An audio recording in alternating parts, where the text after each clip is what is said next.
Hello, I'm Ben. A quick video today as I've decided to trade the bike in. I'm going for something a bit bigger and hopefully a bit better. I just thought I'd whip the camera out and give my final thoughts on the MT07. This isn't a review as I've already done one of those. I'll put a link somewhere around the screen for that if you're interested. I ummed and ahed about it for quite some time, mainly because I really like the 07. It's been a fantastic bike and I've enjoyed the last couple of years with it. I've had quite a few adventures and it's been a joy to own. Relatively cheap too, but then I'm a fair weather rider these days. I have had to replace the chain and sprockets and the tyres, but in 26 months and 11,000 miles I don't think that's too bad. So what have I learnt about the bike in the time of owning it? First thing is that the rear shock is really shit, I'm not going to lie. It's not the best at all. It's very bouncy, and whilst it does the job and the bike handles brilliantly, the shock, as I say, is very bouncy, which can be a bit disconcerting mid-corner and downright annoying on long rides. Speaking of long rides, the foot pegs are set far too high as well, which is not so good for riders with long legs. Whilst I'm not that tall, I have a 33-inch inside leg, so usually I only manage about an hour and a half before I need to get off and take a break.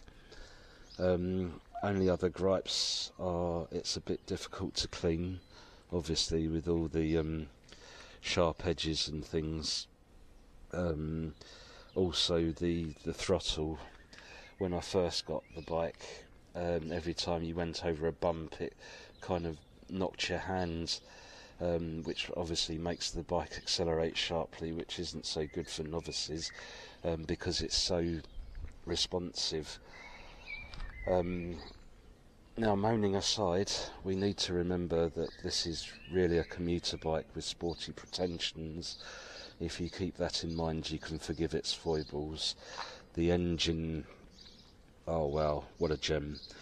The engine has got to be one of the finest in any bike I've ever owned. Whilst not massively powerful, it has a perfect blend of power and torque, making it very user-friendly and easy to ride, with possibly the best soundtrack of any engine, just my opinion, but I would certainly put it up there with a Rolls-Royce Merlin, Lamborghini V12 or an American V8. It's been wholly reliable, certainly never missed a beat, and runs like a Swiss watch.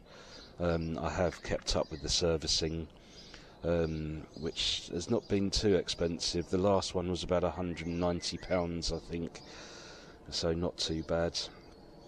So why am I trading it in? I just feel it's time for a new experience. I also want something a little bit more premium, certainly something with better suspension. What am I trading it in for? Oh, you'll have to wait and see. It hasn't been finalised yet, but I put £600 down on the new one on Saturday, and I'm going to be putting another £300 or £400 down at the end of this week, more if I can. I am intending to keep the new one for quite some time, so that one I'll have to keep the mileage off a bit. Anyway, back to the MT07. I would still recommend one of these to anyone. It's been a fantastic bike, and apart from the crash, I've loved every minute of it. I just feel that it's time to move on. So I've got to go from this to this. A bit sad to see it in stock form again, but hopefully the next owner will give it some love like I have and fit some tasteful mods. It is a shame that I'd only just finished the solo seat cover, but never mind, onwards and upwards. If anybody wants the accessories that I've taken off, keep an eye on eBay, as they'll be listed soon. Thanks ever so much for watching. Don't forget to like, comment and subscribe, as it helps the channel out. And I'll hope to see you in another video soon. Take care, bye bye.